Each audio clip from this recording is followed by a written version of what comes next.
Bismillahirrahmanirrahim.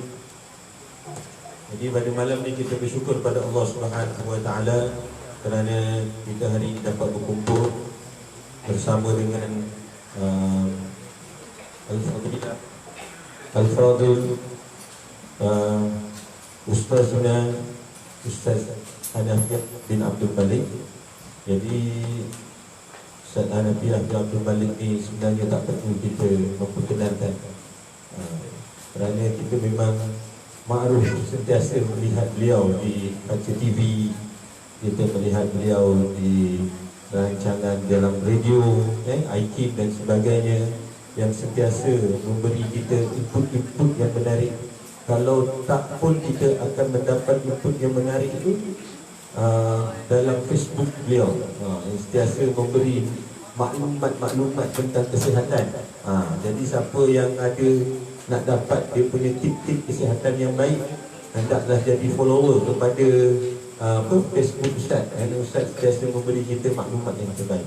Jadi pada malam ni kita dapat berkumpul bersama dengan Fadilatul Ustaz, dan kita akan berbicara buat-buat santai saja. Kita tak serius sangatlah. Jadi untuk perhatian semua, Ustaz pergi kat mereka. Ustaz kali pertama Ustaz bertemu dengan Fadilatul Ustaz ni adalah ketika Ustaz pergi kat mereka, 3 orang. Jadi salah seorang ni adalah Fadilatul Ustaz dan pihak Abdul. Jadi kemudian daripada situlah daripada situ maka kemudian selasalah bertemu, ada pertemuan, dan akhirnya kita bertemu paling tu di Turki, di Sandi Urfa kita bertemu. Jadi pada malam ni insya-Allah kita akan Ustaz cuba ingat balik kenangan-kenangan benda dapatan yang ketika mana Ustaz dengan Ustaz Nabi Abdul Malik di Amerika ataupun di Turki, supaya kita dapat kongsi. Sebenarnya pengalaman Ustaz Nabi Abdul Malik ni banyak.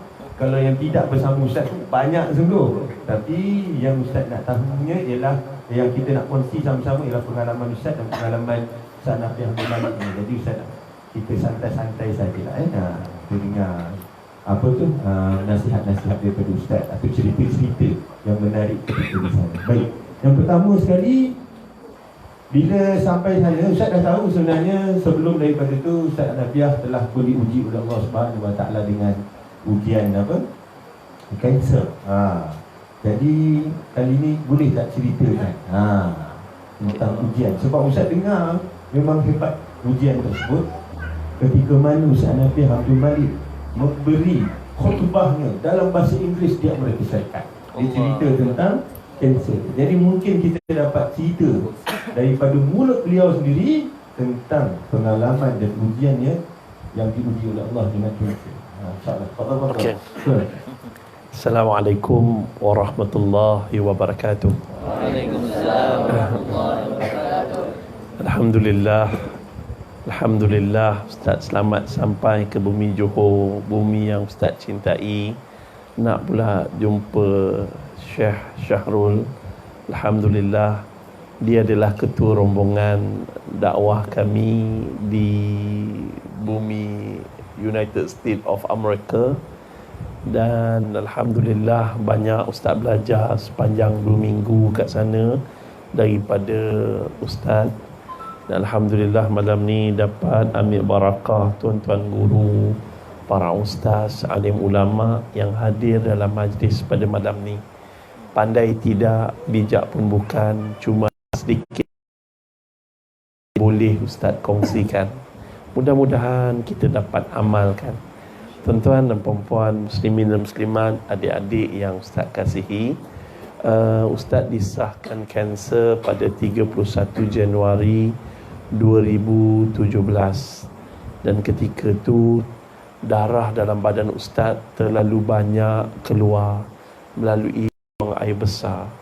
Ustaz mula-mula dapat rasa syak Ustaz kena kanser. Setiap rombongan umrah menunaikan umrah di Mekah, tiap-tiap minggu Ustaz demam. 3 hari demam, 4 hari elok, demam elok. Dan setiap bulan Ustaz buang air besar, mesti ada sekali keluar darah. Ustaz sangkakan tu biasa salah makan. Dan Ustaz pun ada batuk keluar darah lebih kurang dalam 10 tahun. Tapi mungkin Ustaz sangka tu disebabkan kem-kem motivasi yang Ustaz buat. Ustaz banyak menjerit lah. Jadi ingat itulah. Tapi kita redah je lah. Redah je hidup ni. Pergi jumpa doktor, doktor kata gastrik. Dan apa yang berlaku tuan-tuan dan perempuan, adik-adik yang Ustaz sayangi, iaitu apa? Ustaz pergi jumpa doktor dan minum air zam-zam. Air zam-zam ni adik-adik minumlah dan berdoalah sebelum minum. Sebab air zam-zam ni banyak kelebihan dia. Ustaz cakap dengan Allah, ya Allah, apa penyakit daripada badan aku ni, ya Allah, kau keluarkanlah. Tak sampai setengah jam Ustaz sampai ke hotel. Ustaz sakit perut dan masuk tandas, dan yang keluarnya bukan najis, yang keluarnya adalah darah. Nak gambarkan darah tu Ustaz tak tahu jumlah sebenar. Banyaknya darah tu lebih kurang dalam 2-3 gayung lah. Allah, banyak keluar. Allah, banyak. Dan Ustaz kata perut Ustaz krem sakitnya. Ustaz kata, ya Allah, bukan mati kat tandas, nak mati kat Kaabah kalau boleh. Jadi apa berlaku? Itu kalau orang sekarang Ustaz, dia kata dah kena santau tu Ustaz. Yalah. Ramai orang ingat macam tu. Jadi Ustaz pun selesai balik. Lepas tu balik Ustaz jumpa doktor. Berat badan Ustaz lah. Balik tu Ustaz, Ana pergi habis je umrah, flight sampai tidur satu malam. Pagi-pagi besok flight terus ke JB. JB ni tempat yang Ustaz banyak ceramah lah. Dan Alhamdulillah dapat jemputan ceramah Mauludur Rasul di Hospital Sultanah Aminah. Pergi kat sana, seorang doktor tegur Ustaz, saya nampak Ustaz ni teruk sangat turun berat badan. Daripada 100 lebih sampai kurus. Seluar pun Ustaz terpaksa tarik sebab letih sangat. Dan apa berlaku, doktor kata boleh tak saya tahan Ustaz kat wad, buat skop sekejap. Lepas Ustaz satu hari kita buat skop puasa, lepas tu buat skop. Saya kata tak boleh, saya banyak ceramah. Habis je tu balik KL, isteri Ustaz tengok dah teruk sangat, bawa pergi hospital. Dan doktor di hospital beritahu selepas 3 kali x-ray, 2 kali CT scan, dia jumpa ketumbuhan yang besar di bahagian perut. Besok pagi immediately operation daripada atas hingga bawah, dan ditemui ketumbuhan yang besar ke tayap Ustaz ni. Dan terpaksa dipotong usus Ustaz. Panjang dia 1.4 meter. Lebih kurang 1 depa lebih lah. 1 depa. Perut Ustaz ni berat ketumbuhan tu 1 kilogram. Dan dia sedang merebak. Doktor nasihat buat kemoterapi. Ustaz pun buat kemoterapi. Dan doktor beritahu kalau tanpa rawatan kemoterapi Ustaz hanya mampu bertahan akhir-akhir Ustaz hidup dalam ke bumi ni. Anggaran doktor bukan Tuhan. Dia pun tahu mana ada Tuhan makan gaji. Tapi pada ilmu perubatan moden, berdasarkan kajian, doktor kata saya hanya tahan hari bulan 1 2018. Sampai situ je lah. Alhamdulillah, Allah pinjamkan umur lagi pada Ustaz, dapat jumpa adik-adik yang banyak pahala, kurang dosa. Dapat jumpa syekh yang mewakafkan hidup mereka pada agama. Jadi Ustaz tumpang berkat orang ramai lah. Orang ramai doa kat Ustaz. Alhamdulillah, Allah hanya pinjamkan sedikit masa untuk kita bersiraturahim dan kepada Allah. Ustaz hidup lagi mungkin sebab banyak lagi dosa Ustaz yang Allah Ta'ala belum ampunkan. Wallahu a'lam. Ustaz, Anda dapat tahu bahawa kanser Ustaz tu ada 3 jenis kanser. Limfoma, usus dan juga darah lah. Jadi oleh sebab tu, waktu Ustaz pergi ke Amerika tu, memang Ustaz dapati Ustaz ni sakit lah, letih, kerak letih dan sebagainya. Tapi satu benda yang Ustaz belajar dari yang menyebabkan Ustaz rasa cemburu sangat dengan fadilatul Ustaz kita ni ialah bagaimana orang yang begitu diuji oleh Allah dengan 3 kanser pergi berdakwah malah lebih lagi berbanding kita. Jadi kekuatan yang seperti itu sepatut ada pada diri adik-adik orang-orang muda ni. Semangat itu. Jadi oleh sebab itu kita kena belajar sesuatu. Jadi sebenarnya apa sebenarnya motivasi Ustaz untuk berdakwah mengalahkan orang muda walaupun Ustaz sakit? Dia sebenarnya Ustaz ada falsafah lah. Falsafah hidup Ustaz kena selalu merendah diri ya. Rendah diri ni mula-mula pada Allah dengan sujud lama sikit pada Allah, ibadah lama sikit pada Allah. Jadi jangan semayang katun. Kalau dapat sujud lama. Ustaz tak dapat sujud dah 5 tahun sebab lutut Ustaz lakukan operation yang kali kelima. Kadang-kadang Ustaz semayang, Ustaz tengok jemaah-jemaah yang tua-tua boleh sujud, tengok orang cacat dia boleh sujud, Ustaz cemburu lah. Petua dia kena rendah diri. Rendah diri ni, kita nak rendah diri yang pertama pada Allah. Yang ni tidak akan masuk syurga orang-orang yang sombong. Walaupun ada besar biji sawi pun dia takkan cium bau syurga. Jangan sombong. Pandai, tinggi, hebat, kuat macam mana pun tetap merendahkan diri pada Allah. Allah Tuhan Maha Kuat, Allah Tuhan Maha ni. Jadi Ustaz sentiasa ingat, sakit ni tak mana-mana ni. Sakit Ustaz, sakit lagi Rasulullah sallallahu alaihi wasallam. Penat Ustaz, penat lagi Nabi Muhammad sallallahu alaihi wasallam. Jadi kita kena ingat, kena selalu kena ingat pada Allah, kita ni semuanya pinjaman. Semuanya yang ada sementara. Kaya sementara, miskin sementara, sakit kanser pun sementara. Kalau mati, hilanglah sakit tu. Itulah. Jadi apa berlaku, saya tambah sikit. Kita kena ingat Allah Ta'ala sakitkan kita sebab Allah sayang kita. Allah tak nak kita masuk neraka. Allah cuci dosa kita atas muka bumi ni. Itu je lah. Wallahualam.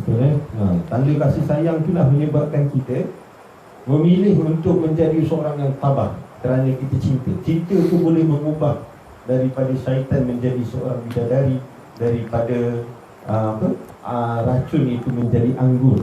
Itu kalau dalam seorang sufi besar iaitu Imam Rumi kita. Dan seperti yang itulah yang kita kena belajar, bahawa Allah cinta kita, maka oleh sebab itu kita berada di sini. Oleh sebab itu kita dipertemuankan. Kerana apa? Kerana kalau Allah cinta kita, maka kita akan dipertemukan dengan orang yang mencintai Allah. Seperti mana dalam hadis Nabi, Allahumma inna nas'aluka hubbak wa hubba man yuhibbuk. Ya Allah, berikanlah aku memohon cintamu dan mencintai orang yang mencintaimu. Jadi oleh sebab itu kita hari ini menjadi seorang pelajar hadis Quran, duduk dalam belajar ilmu syariah dan sebagainya, adalah semuanya kerana kecintaan. Semuanya adalah disebabkan oleh kecintaan. Namun begitu, dalam perjalanan ke Amerika Syarikat ni, dalam perjalanan Amerika Syarikat, walaupun Ustaz sakit, anda tengoklah, Ustaz sakit kan, kita jalan bahan, kadang-kadang ada jalan bahan supaya kita dapat dengan Ustaz. Walau sakit, tetapi ada satu part yang mana yang saya tak boleh tiru apa yang ada pada Ustaz, iaitu kita dapat singgah satu kedai motor Harley Davidson. Kedai motor tu hilang rupa sakit Ustaz. Yang paling hebat sekali bila tengok motor, pasal ngantuk bila dengar bunyi motor, Ustaz terus bangun. Dan saya tahu itulah hobi Ustaz. Bagaimana Ustaz menggunakan hobi Ustaz tu ke jalan Allah. Dalam Quran dia sebut wal adiyat. Siapa tahu apa dia? Cuba baca surah tu Ustaz dengar. Pendek je, 3 ayat, 1, 2, 3. Wal 'adiyati dhabha. Okey, apa makna dia? Kita hafal Quran, tapi makna kena tahu. Demi kuda demi kuda perang yang menghentakkan kakinya sehingga mengeluarkan api, kan? Jadi Ustaz tak ada duit nak beli kuda. Ustaz sukalah tengok motor besar. Itu Vulcan tu. Tu bunyi Vulcan. Virago Kan? Betul tak Ustaz cakap ni? Pantang dengan bunyi. Sepatutnya siapa hidup motor tu bawa motor sini. Lagi tu bunyi Ustaz kita. Tu betul lah Virago. Betul. Virago. Dah. Jadi Ustaz nak pesan, bila Ustaz nampak motor besar, Ustaz sukalah. Motor Ustaz ada beberapa motor dulu. Pertama motor GTR 1400. Ustaz pernah bawa paling laju 310 km sejam. 310 km sejam, meter tu 280, bawah meter tu 300. Ustaz pusing sikit. Sebab Ustaz suka kelajuan, Ustaz modify sikit. 310 km sejam. Rekod Ustaz yang corner tak laju, corner Gambang tu 180 km sejam. So no. Jadi Ustaz memang suka kelajuan lah. Sebab kelajuan tu tanda kita sayangkan masa. Ustaz tak suka datang ceramah masa lambat tak suka. Okey dah, next. Tukar. Jadi Ustaz tak suka lambat sebab orang lambat orang yang ketinggalan. Ustaz suka laju sebab melaju tu tanda kita maju. Wallahu alam. Jadi Ustaz menggunakan motor-motor ni ajak orang muda pergi satu program yang nak tengok dalam TV3 keluar.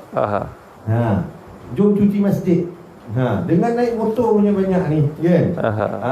Jadi bagaimana impak hobi Ustaz tu ataupun kesukaan Ustaz tu dibawa ke medan dakwah? Okay. Pasti Ustaz Syarul. Ustaz Syarul ni dia masa dekat US, dia jalan laju sangat. Saya kejar laju. Dan ada seorang ustaz nama dia Ustaz Nazrul Arif. Pun walaupun ustaz tu muda, dia tak boleh kejar ustaz laju. Lajunya macam kereta api laju. Allah Akbar. Memang Allah Rabbi.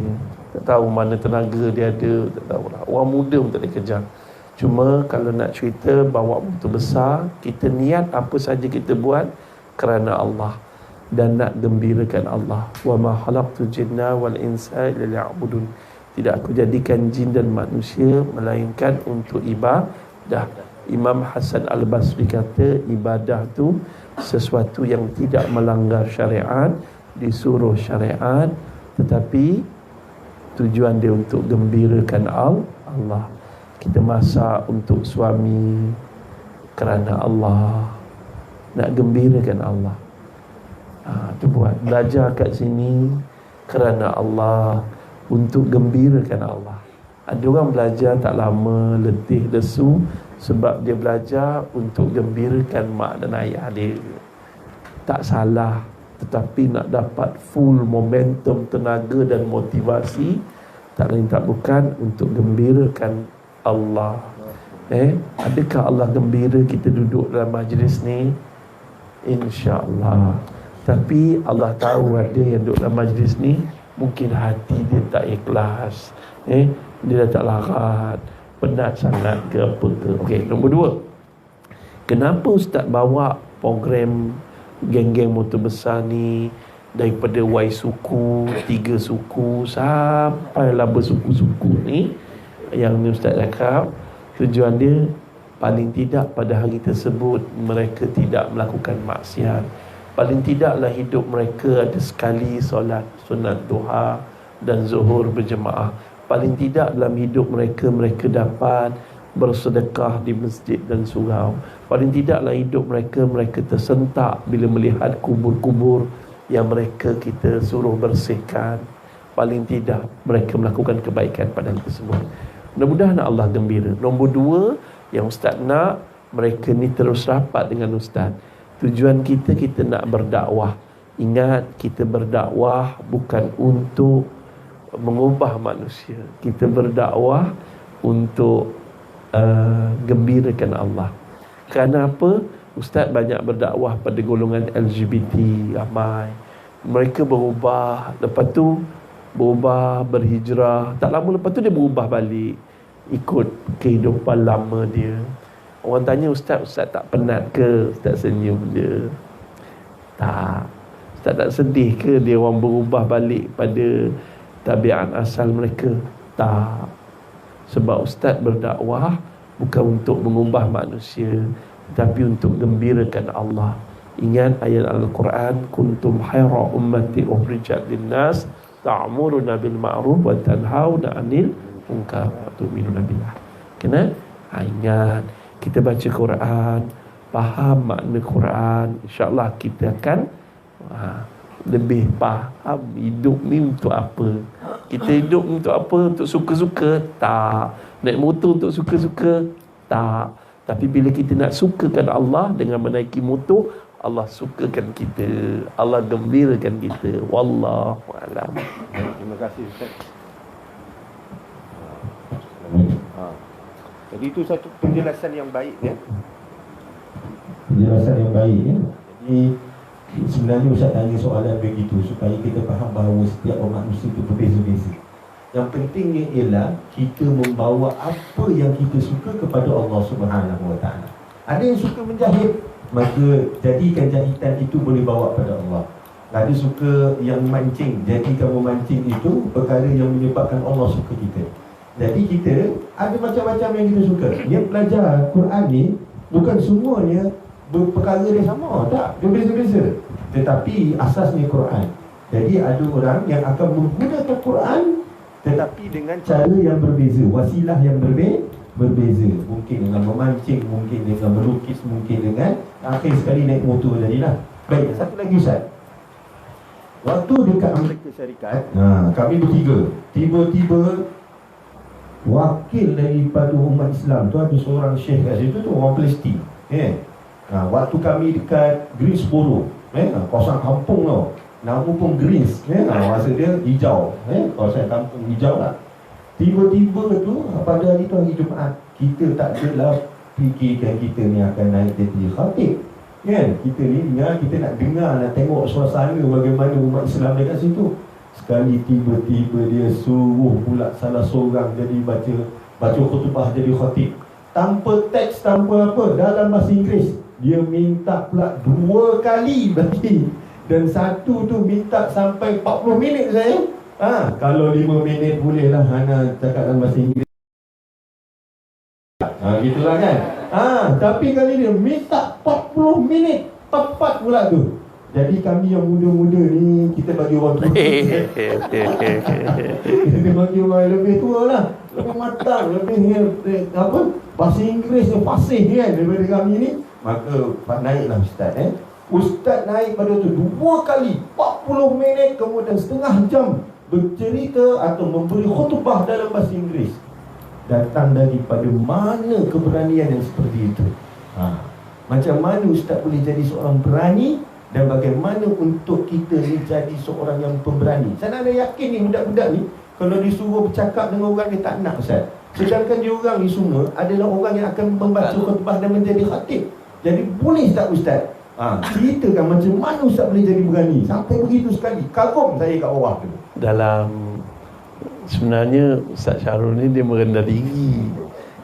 Dia merendah diri, dia tak nak.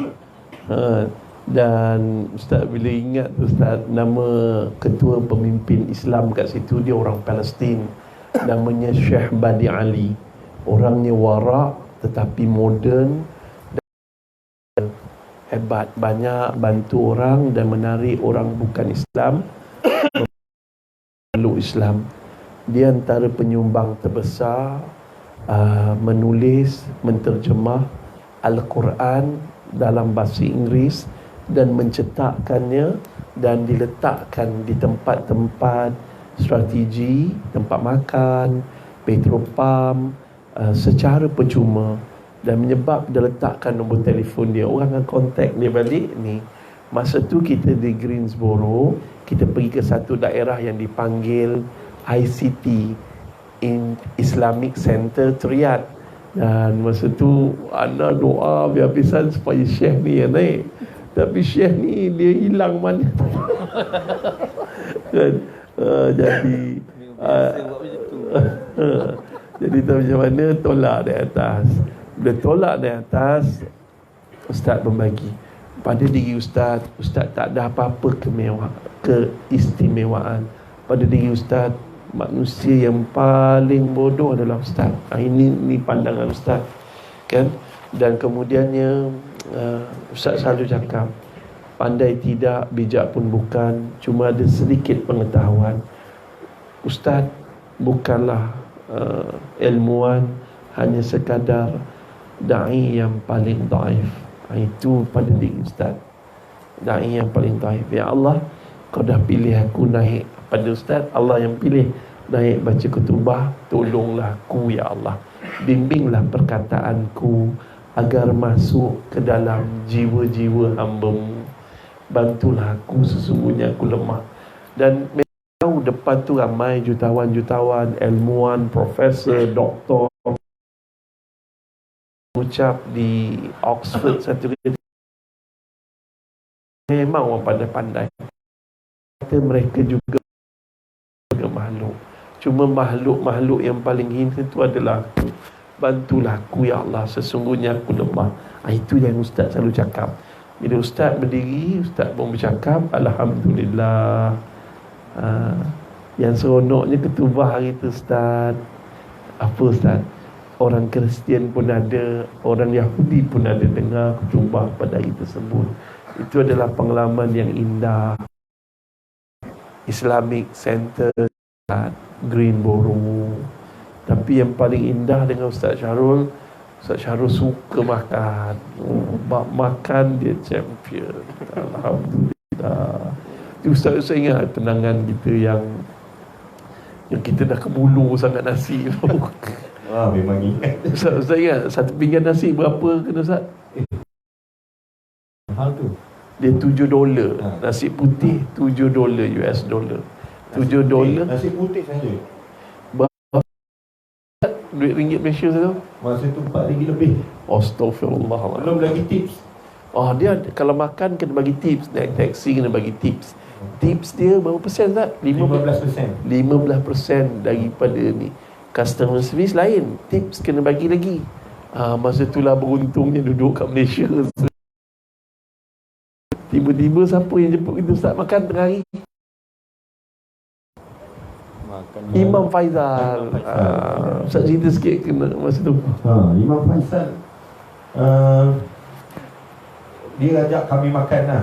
Kemudian dia hidang kami dengan makanan Melayu pada waktu itu kami memang memang kemaruk dah makanan Melayu pada waktu itu. Yang jumpa makanan Pakistan je kan. Jadi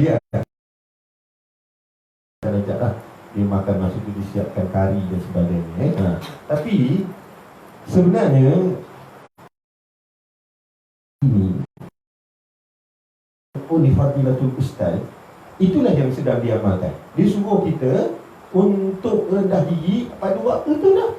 Dia sedang merendah diri. Fadilatul Ustaz. Untuk pengetahuan semua, kami pada waktu tu di Greensboro. Kami sampai malam. Ya Allah, akhirnya kami turun ke bawah. Kami nak cari kedai makan. Tak ada kedai makan. Saya dengan Ustaz Nazrul, Ustaz kata dia nak pergi makan dekat bawah lah hotel tu kan, sebab Ustaz tak mampu jalan. Saya pun keluar dengan Nazrul. Sekali tengok jalan panjang tak jumpa kedai. Jadi kami patah balik. Ajak Ustaz turun. Pada waktu tu Ustaz pun turun dah bersama kami kan. Kami pun mula-mula dah masuk, keluar balik. Apa nak buat apa kat sini? Tak pandai kan. Jadi yang pandainya ialah Ustaz Ustaz Hanafiah. Jadi kita tunggu ketua kita turun. Akhirnya turun kan. Turun makan sama-sama. Pada waktu tu Fadilatul Ustaz ambil ikan salmon lah. Anak ambil risotto, tak apa rasanya Ustaz, tak sedap langsung. Risotto tu masam, kan? Sedap lah tom yum. Tom yum tu masam. Ini masam tak apa-apa dah rasanya. Risotto tu macam nasi tapi tak sedap langsung, ya. Tapi Ustaz sedap kan dia makan ikan, kan? Oh, ikan bakar, sedap lah salmon, kan? Tapi anak nak beritahu bagaimana rendah dirinya Ustaz ialah Ustaz yang belanja kami pada waktu tu. Makanan waktu tu di hotel, satu plate, satu pinggan, harga dia lebih kurang $30 lebih. Campur tip apa semua Ustaz bayar $100 lebih. Makan malam sahaja sekali $400 lebih. Siapa belanja? Ustaz. Esok nak belanja lagi. Jadi oleh sebab itu anak setiap kali dengar dia Ustaz nak jumpa di sana, nak belanja, sampai kejar sampai ke Sanli Urfa nak belanja, tak dapat belanja. Sampai sini nak belanja, minta nasi ambeng, orang lain yang masakkan. Jadi oleh sebab itu anak nak tanya pada Ustaz, nak tanya Ustaz, bagaimana membentuk rasa kemurahan hati dengan tidak terkait langsung dunia dalam jiwa. Saya dengar Ustaz Datuk Badli Shah cakap, dia kata ada 3 golongan yang malaikat yang syurga doakan orang tu masukkan ke dalamnya. 3 golongan. Kalau Ustaz salah, betulkan Ustaz. Yang Ustaz dengar Ustaz Badli Shah selalu cakap 3 golongan doakan pada Allah, ya Allah masukkan si Fulan ke dalam syurga. Selalu kita doa, ya Allah masukkan aku ke syurga Firdaus. Tetapi ini syurga yang mendoakan pada Allah masukkan si Fulan ke dalam syurga. Satu, orang yang pandai menjaga mulutnya, tak mengumpat orang, tak memfitnah orang, keluar perkataan pun berhikmah. Nombor 2 adalah golongan yang suka belanja orang makan, menjamu orang makan. Dan ketiga, golongan yang mencintai masjid.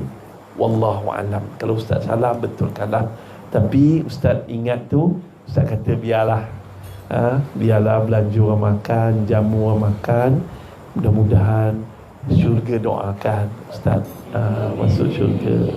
Yang keduanya, Ustaz memang dilatih daripada kecil. Hidup Ustaz orang pernah berbulan makan ubi kayu.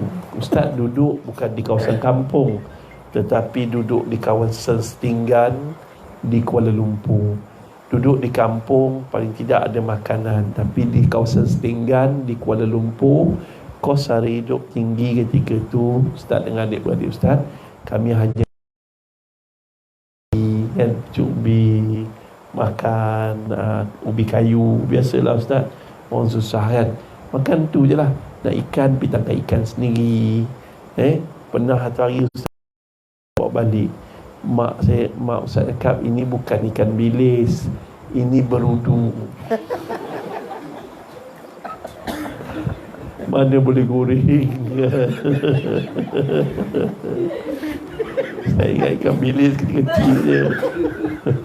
Kalau berudu masak lemak je api, sedap juga, terlanjur. Jadi apa berlaku, InsyaAllah kita tak tahulah. Jadi bila susah, bila ada duit. Dan masa Ustaz kat US, kenapa Ustaz Azam ni bahasa Arab tu, pada bahasa Melayu dia azim, asal usul perkataan dia azim. Azam ni bukannya cita-cita atau impian, tapi kerja keras. Ustaz tiga orang ustaz yang pergi US ni, ustaz yang paling jahil, ustaz lah yang paling lemah. Jadi ustaz dengar Syekh dengan Ustaz Nazrul ada, ustaz kata aku mesti nak tumpang pahala. Kalau ustaz belanja dia makan, belanja Ustaz Nazrul makan, sepanjang jadi darah daging. Kalau dia qiyamul-lail, dia ibadah, dia berdakwah, dia berzikir, ustaz dapat pahala sikit lah. Alhamdulillah. Sebab tu ustaz nak cerita-cerita, ustaz suka belanja orang makan. Wallahu a'lam. Ad-dalu 'ala al-khairi kafa'ilih, sabda Rasulullah. Orang yang menunjuk perkara baik, maka dia akan dapat pahala yang sama. Selepas daripada ustaz tu belanja kami makan, berebut pula Ana dengan Ustaz Nazrul nak belanja makan ni, ada nak menggembirakan fadilatul ustaz lah pada sepanjang kami berada di sana. Jadi lagi satu ustaz bila di Amerika tu kan, kita pergi satu tempat namanya Salt Lake City. Itu paling seronok sekali lah saya Salt Lake City, sebab dia adalah satu benda yang luar biasa. Sebab dia bukan Kristian yang ada di Malaysia, tapi dia Kristian yang luar biasa lah. Jadi pada waktu tu kita pergi satu tempat nama dia Humanitarian Center. Dan kita tengok dia punya gudang sebesar-besar, Ustaz. Jadi boleh tak Ustaz ceritakan apa sebenarnya yang adakah Ustaz kagum ke ataupun sesuatu yang boleh jemaah kita hari ini belajar daripada pusat kemanusiaan tersebut? Dia masa kita flight daripada mana, daripada Greenboro pergi ke LA pergi ke Utah kan. Sampai di Utah, besok pagi itu kita orang berjumpa dengan Governor Utah, dan juga kita jumpa Nabi Nabi agama Kristian Mormon. Kristian Mormon ni dia percaya masih ada Nabi yang daripada Tuhannya. Masih ada Nabi. Jesus bukan Nabi sahaja sampai Jesus, dia ada Nabi-Nabi yang lain. Dan Ustaz tengok gambar-gambar apa semua tu memang dahsyat lah. Dan Masya Allah, jumpa Nabi dia tinggi, handsome, cuma buncit sikit lah. Itu je lah. Kita respect lah. Dan akhlak dia luar biasa. Akhlak dia tu luar biasa. Lepas tu dia kata, apa saja kamu nak tanya pada Prophet kami, tanyalah. Ustaz pun tanya, what's your opinion about homeless and how we should help them? Dia kata, we should help them because we also homeless. Here is not our home there. Jangan main perkataan ni. Di sini bukan tempat kita. Kita juga homeless di sini. Syurga adalah tempat tinggal kita. Masya Allah. Nampak? Jangan berhati-hati dengan mereka yang begini. Dia dalam Islam ni ada baik, ada benar. Islam bukan agama yang baik. Agama yang paling baik pada hari ini agama Kristian. Tetapi adakah dia benar? Adakah dia benar? Agama Hindu baik, agama Kristian baik, tapi adakah dia benar? Faham tak? Benar ni hanya diterima oleh Allah. Ia datang daripada Allah dan daripada Rasulullah sallallahu alaihi wasallam. Jadi pengalaman tu memang ni lah. Memang Ustaz cakap tadi, pergi tempat kemanusiaan mereka. Mereka dekat pusat pelari, mereka syarikat serang. Dan apa berlaku? Mereka diberi pekerjaan, diberi makanan, dibenarkan jadi guru driver taksi, dibenarkan ni. Dan apa berlaku? Mereka layan semua orang Islam sama macam orang yang lain. Akhlak mereka. Dan kemudiannya bantuan-bantuan kita packing apa Ustaz? Kita packing hygiene kit. Bubuhlah untuk negara-negara yang kena banjir ataupun gempa bumi ataupun bencana alam. Nombor 2, kita buku education kit. Buatlah buku, pen, apa, ada banyak tu. Lepas tu last kali apa Ustaz kita buat? Masuk selimut yang winter kan, selimut tu dia orang ada buat. Dan kemudiannya kita bubuhkan dalam kotak, hantar. Masa hantar tu dah balut tu dia tulis Kristian. Allah akan tetap dibakar dalam api neraka, tetapi selepas itu baru dimasukkan syurga. Maka ketika itu berpeganglah kepada fahaman ahli sunnah wal jamaah. Ikutlah. Jadi apa yang Syekh ajar ni penting sangat. bukan belajar tapi mengukuhkan akidah dengan kerap beribadah. Akidah kita akan goyang kalau kita malas beribadah. Wallahu alam. Terima kasih Ustaz. Itu dia yang kita dapat belajar pada malam ni. Dan sebenarnya Ustaz, bila sampai Amerika tu, kita turun di lapangan terbang. Pada waktu tu lah jauhnya bukan kepalang lah, letih. Kapal terbang turun, naik kapal terbang turun, kan? Kapal terbang dah tu 8 jam, lepas tu turun pula dekat dekat Jepun. Tak mana-mana tempatnya. Lepas tu banyaklah cabaran kita sampai turun di lapangan terbang Dulles, kemudian sampai ke Georgetown. Pandangan pertama Ustaz terhadap Amerika. Apa dia? Pandangan pertama Ustaz terhadap Amerika. Amerika ni mula-mula Ustaz kalau dalam ceramah Ustaz banyak juga guna bahasa yang kasar untuk Amerika. Ustaz panggil United States of Shaitan kerana di bawah Amerika Syarikat 7 buah negara Islam hancur.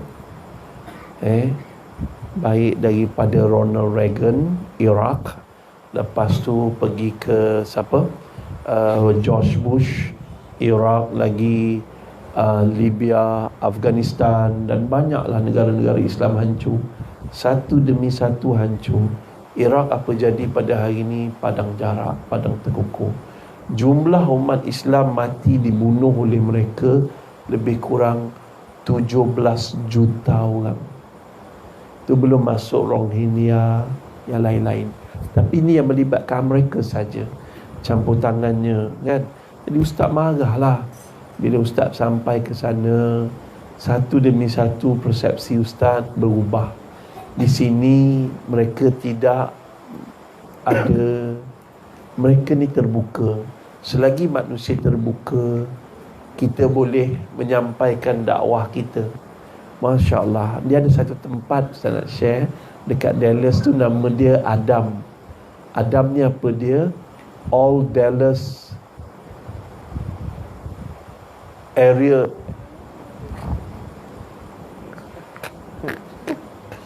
Ustaz lupa dah ni tengah lupa ni. All Dallas area Muslim area, macam itulah. All Dallas area Muslim. Dulu mula-mula tahun 1985 kat situ ada 2 orang saja Muslim. Lepas tu dapat anak 3 orang Muslim. Sekarang jumlah penduduk Islam kat situ disebabkan 3 orang ni berdakwah daripada tahun 1985, dan jumlah yang telah memeluk Islam kat situ tuan-tuan pada hari ini lebih 37,000 buah. Alhamdulillah. Dan jumlah itu meningkat dengan mendadak selepas berlaku peristiwa 911. Saya cadang tuan-tuan balik ni cari TV Astro, tengok HBO, iaitu tajuk dia kat YouTube pun boleh cari. Tajuk dia Vice. VCE, Vice. Vice ni dia bagaimana aturan cerita, dia buat cara santai bagaimana White House mengatur untuk menyerang Iraq dan memusnahkan. Tengoklah, itu filem yang jujur. Kalau nak belajar siapa dia Donald Trump, cari satu dekat Astro 911, belajar. Dia tunjuk Donald Trump macam mana boleh jadi apa semua. Ustaz ni suka belajar. Tapi semua persepsi tu berubah bila kita sampai Dallas. Sebab umat Islam terbuka kat sana. Dan umat Islam minoriti tetapi berkualiti. Ustaz baru balik daripada UK pun Ustaz jumpa tak ada seorang pun orang Melayu, Cina, India yang daripada Malaysia bertutur dalam bahasa Inggeris. Semuanya bertutur dalam bahasa Melayu. InsyaAllah. Bila kita merantau, kita bersatu, walaupun kita sedikit, walaupun kita minoriti tapi kita berkualiti. Wallahu a'lam. Jadi Ustaz menyarankan kita untuk belajar ya. Tapi Ustaz, diorang ni semua bukan kena Donald Trump, dia kena Donald Duck je sebenarnya. Tengok cerita kartun ni kan. Allah. Baik, tapi itulah dia Ustaz memberi kita cadangan serta rujukan untuk kita kalau nak belajar sesuatu. Tapi Ana nak tanya Ustaz, betul atau tidak sebenarnya Islam itu berkembang di Amerika adalah kerana kekuatan NGO-nya.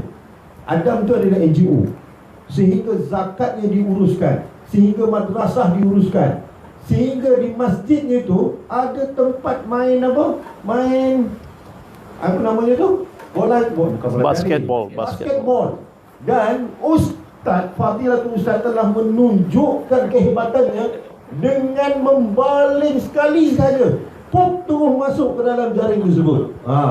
Jadi oleh sebab tu bukan dia punya basketball tu bukan kecil, besar dia punya. Semuanya adalah tergantung kepada kekuatan NGO dia. Adakah kerana organisasinya? Adakah kerana orangnya? Macam mana Ustaz? Pertama tadi, setuju tak statement anda NGO dia tu kuat? Betul, anda setuju tentang mereka tidak boleh membentuk parti politik. Parti politik yang ada di bumi mereka hanya ada dua. Satu Republikan, satu lagi parti Demokratik. Dua je, dia tak boleh lebih-lebih. Jadi tak ada pilihan, mereka kena bergerak melalui NGO. NGO ni lah mengumpul dana buat Islam masjid, dipanggil Islamic Center. Ingat tahun 1957 Islamic Center di satu tempat di Amerika, Ustaz lupa, semayang Jumaat dia 3,000 orang. 1957 Malaysia baru nak merdeka, tapi Islamic Center kat situ solat Jumaat, semayang Jumaat dia 3,000 orang. Tapi golongan tu sedikit berpecah dengan beberapa fahaman yang berbeza.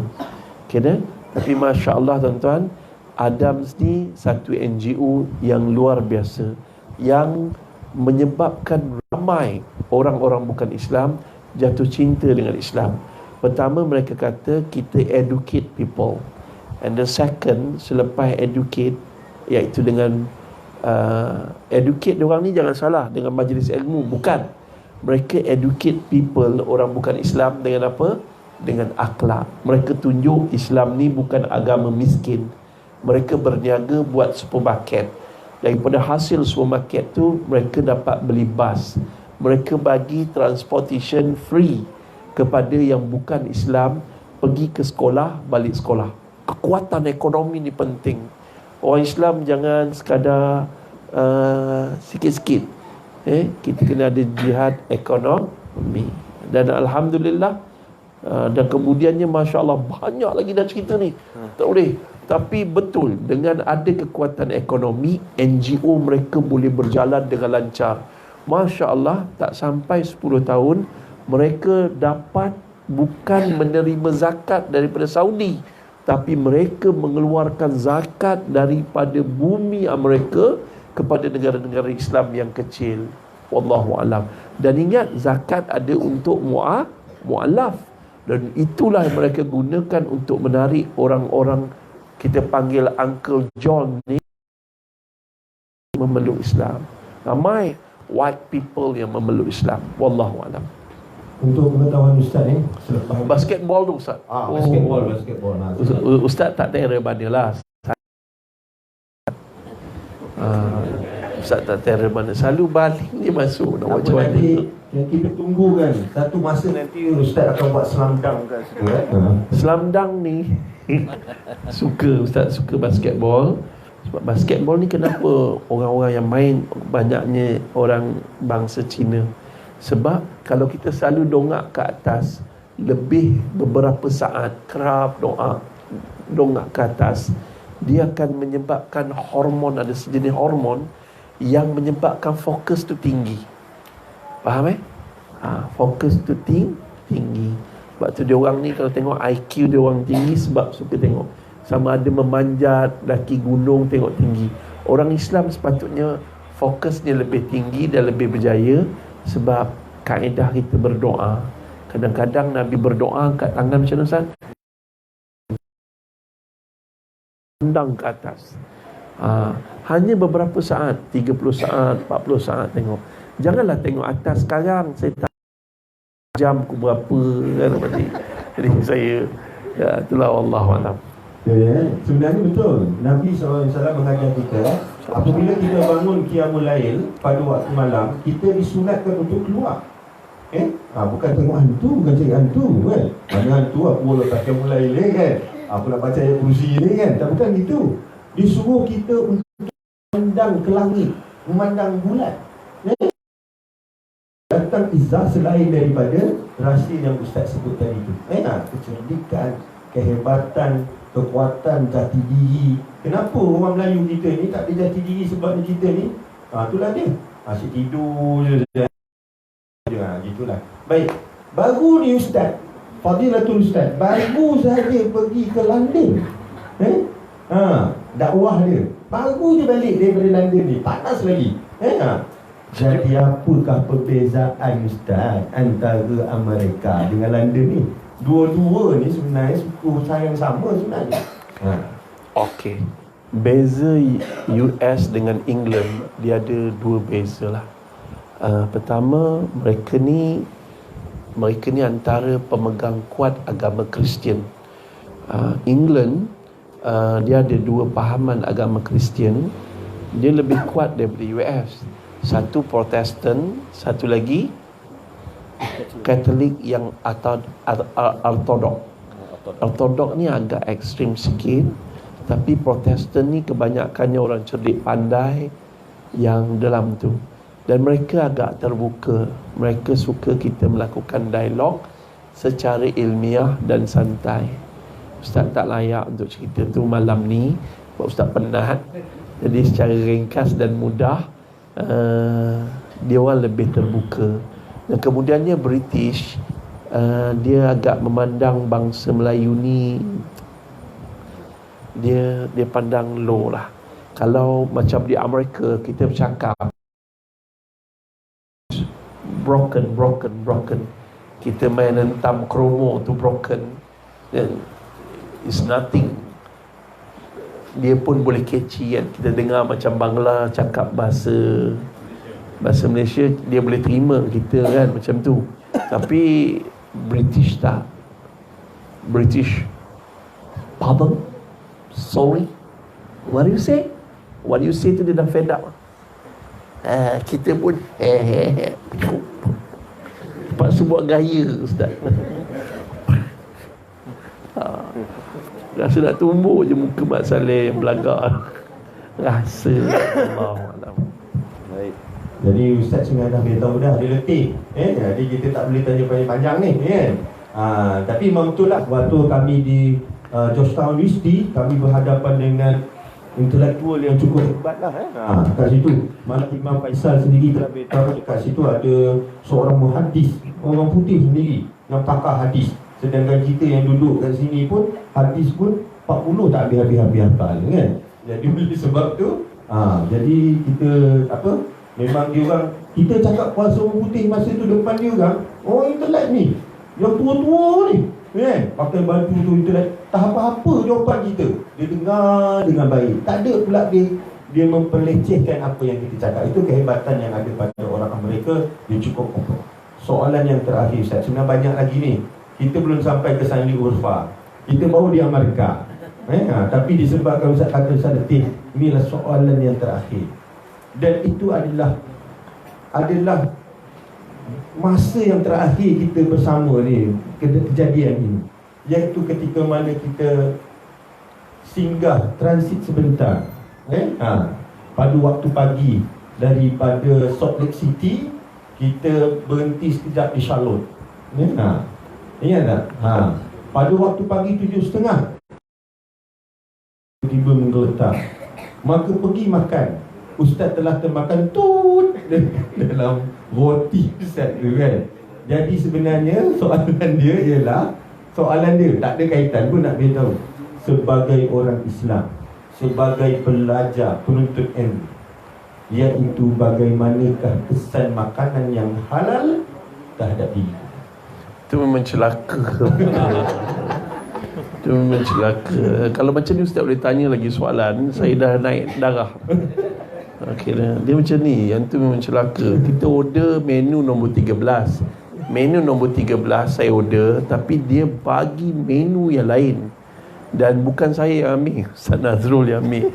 Saya ambil, saya dah lapar, saya njut lah. Njut sekali saya tengok keping-keping ni. Ini apa ni?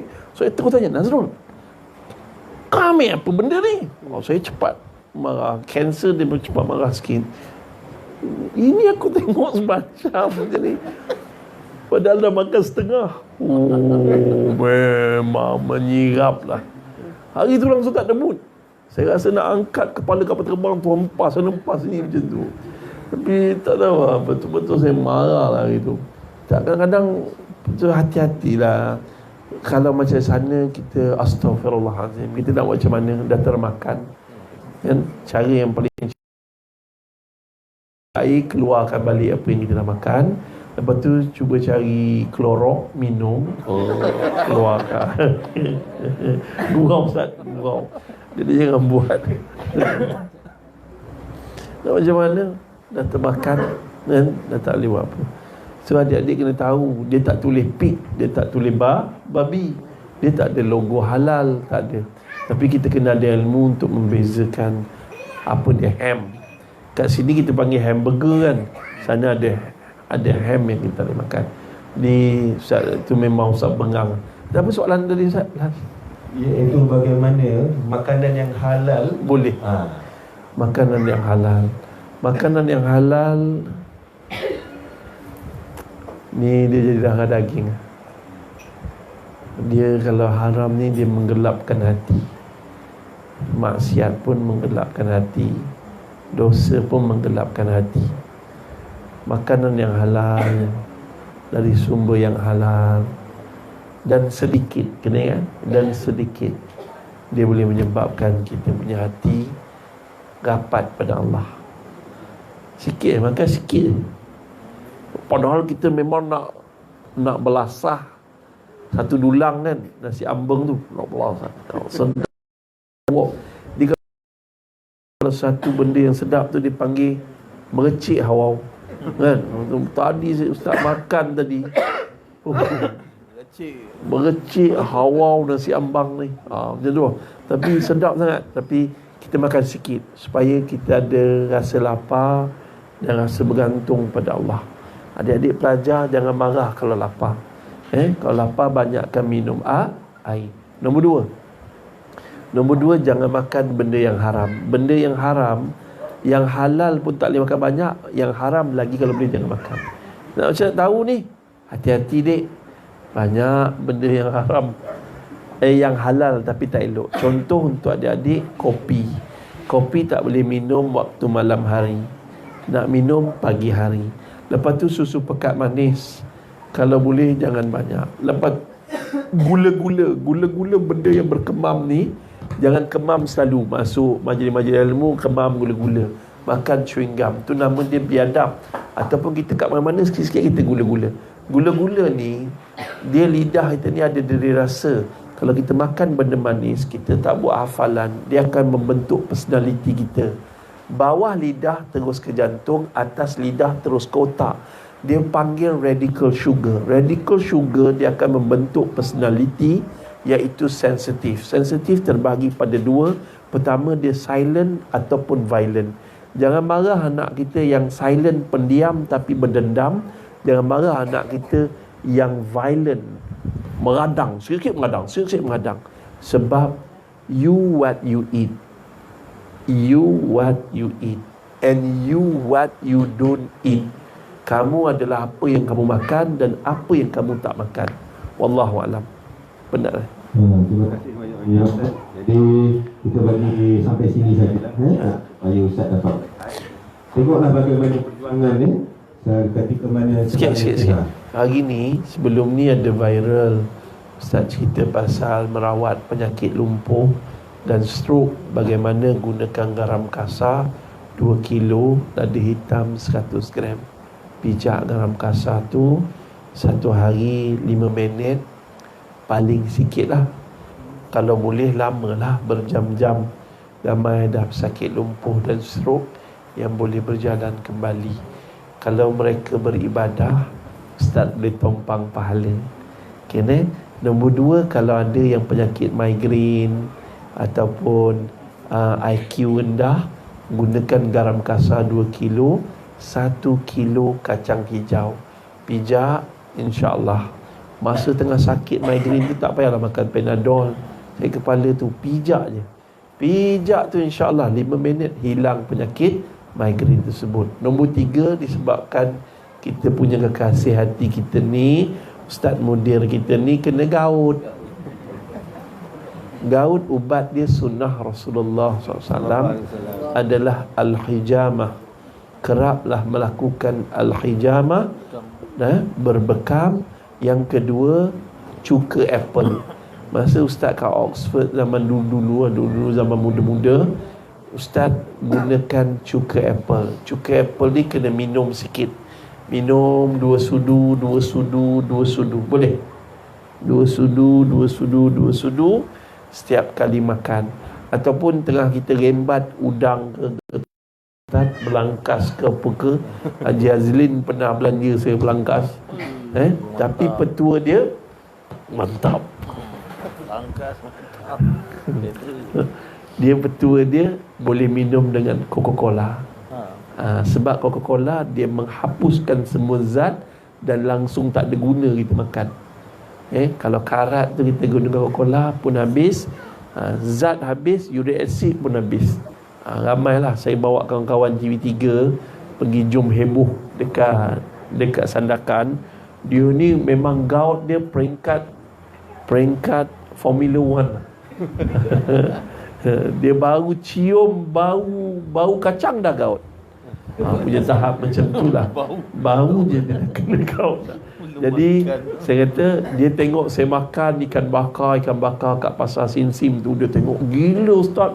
Dia pun tak tahan, makanlah. Anda pun bagi dia petua, Syekh entah makan dengan minum Coca-Cola.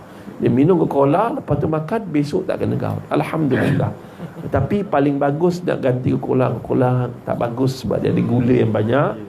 Tapi gantikan dengan cuka apple cider vinegar, insya-Allah. Insya-Allah. Ustaz, kalau ustaz tak baik juga lepas minum kena gout tu, ustaz boleh buat satu petua, buah cuka apple tu dalam besen, ustaz rendam. Lepas tu besok simpan apple cider tu dalam petais. Besok rendam lagi. InsyaAllah ustaz, ramai yang kena gout baik. Alhamdulillah, dengan izin Allah. Wallahualam. Tengoklah bagaimana seorang pejuang yang dalam keletihan muda, lepas tu dah berhenti tadi, tetap juga memberi ilmu pada kita. Datang, anda tahu dia letih sebabnya Ustaz cakap lahan. Itu maksud dia. Nantilah kalau dia cakap kuat tu, insyaAllah lah semangat kan. Baik, sebenarnya apa yang benarnya ketika di sana ialah beginilah keadaannya bila Ustaz bercakap, kami berdua duduk kat bawah dengar apa Ustaz cakap masa di Amerika. Tapi jangan lupa, Syekh Syahrul ni dia paling banyak memberi idea-idea yang tak mampu dipatahkan oleh pensyarah-pensyarah orientalis barat yang cuba meracuni Islam dengan gerakan liberal. Ustaz, hujah Ustaz di University Georgetown tu sangat luar biasa, sehingga profesor-profesor tu, nama profesor tadi Profesor John O'Connell. John O'Connell. Dia ni memang mengeluarkan buku-buku yang berbentuk Islam yang liberal. Wallahu a'lam. Baik, jadi itulah dia.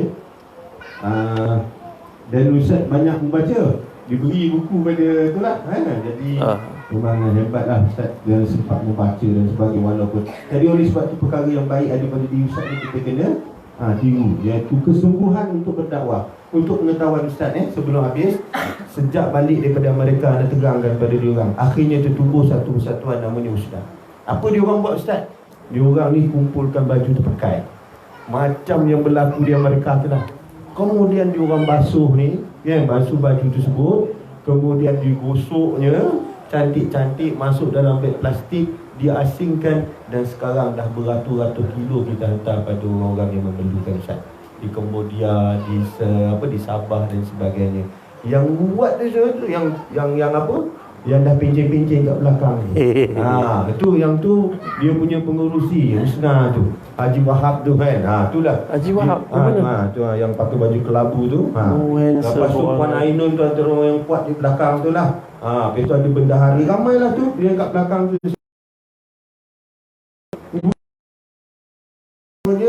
Biro Pendidikan, pejuang pendidikan. Mereka ni yang dah pencen-pencen ni pergi sampai ke tempat anak, mengajar free je Ustaz. Ya Allah, kurniakan mereka syurga yang hampir dengan Rasulullah sallallahu alaihi wasallam. Ada yang pakar memasak dan pakar menjahit, maka mereka mengajar menjahit pada anak-anak kita di sana. Jadi oleh sebab tu peluang yang kami dapat daripada mereka tu akhirnya mereka tunjukkan di sini. Jadi moga-moga kita di bumi, di Kota Tinggi ini, amin, diberkati oleh Allah. Kena cakap sikit Ustaz. Okey. Kena cakap sikit. Okey, Ustaz. Tak ada juga Ustaz. Sampai habis ni. Ini sana. Ini Testing. mic sana. Oh, sana habis bateri. Kalau macam tu wabillahi taufik boleh jadi. Ustaz. Okey, ada. Ada Ustaz. Saya cakap sikit. Ya, saya doakan semua yang buat kerja kebajikan ni, mudah-mudahan Allah terima semua amalan kita dan masukkan kita semua ke dalam syurga yang hampir dengan Rasulullah sallallahu alaihi wasallam. Amin. Cuma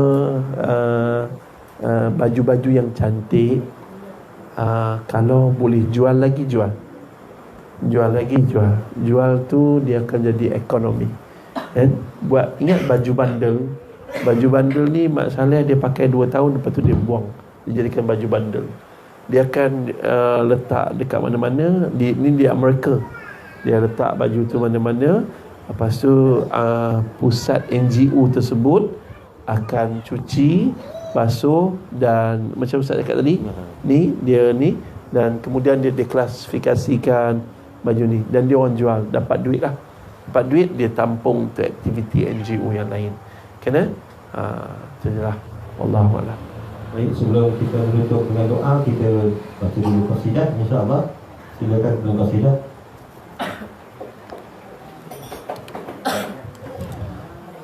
Ilah baik dia, ilah baik sudah.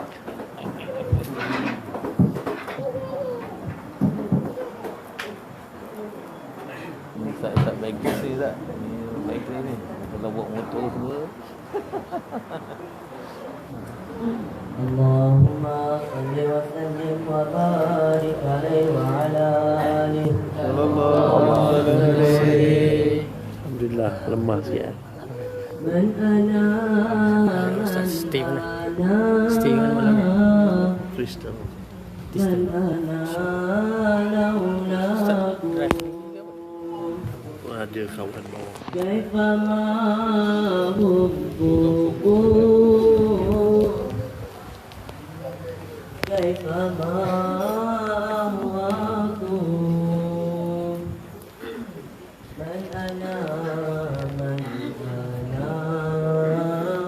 man ana laulaku kaifa ma hubbuku kaifa ma ahwaku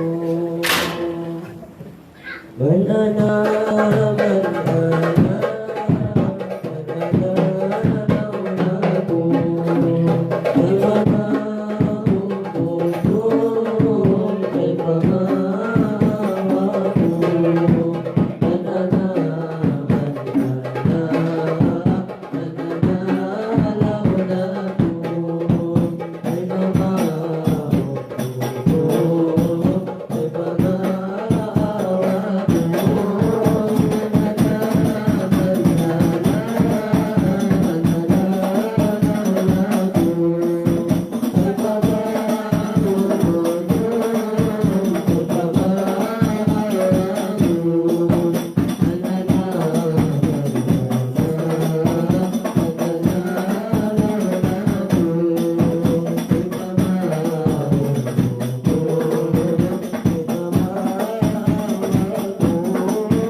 اللهم صل وسلم وبارك عليه وعلى آله. Sallallahu alaihi wasallam.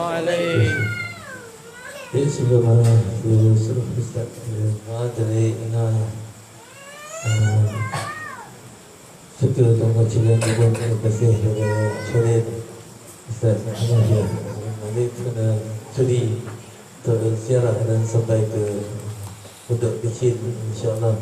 Mudah-mudahan hadirin hadir mendatangkan rahmat dan barakah bumi tertinggi ini, insyaAllah, khususnya di madrasah ini, amin.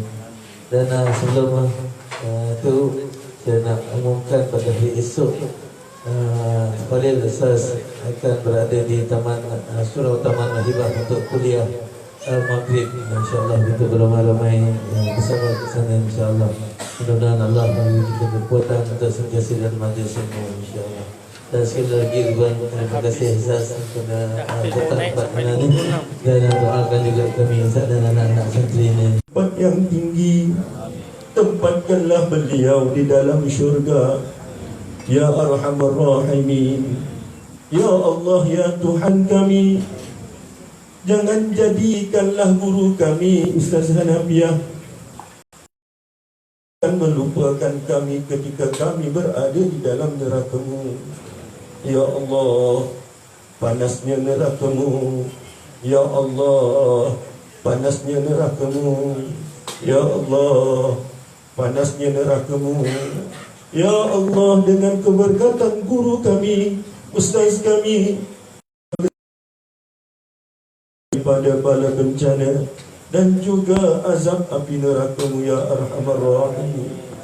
Ya Allah, berkati dan rahmatilah mudir madrasah Tahfiz Hajah Halimah, kurniakanlah kedudukan yang mulia di sisi Tuhan, Ya Arhamar Rahimin. Allahumma ighfir lana dhunubana wa liwalidina warhamhuma kama rabbayana shighara. Allahumma akhtim lana bihusnil khatimah wa la takhtim alaina ya Allah bisu'il khatimah.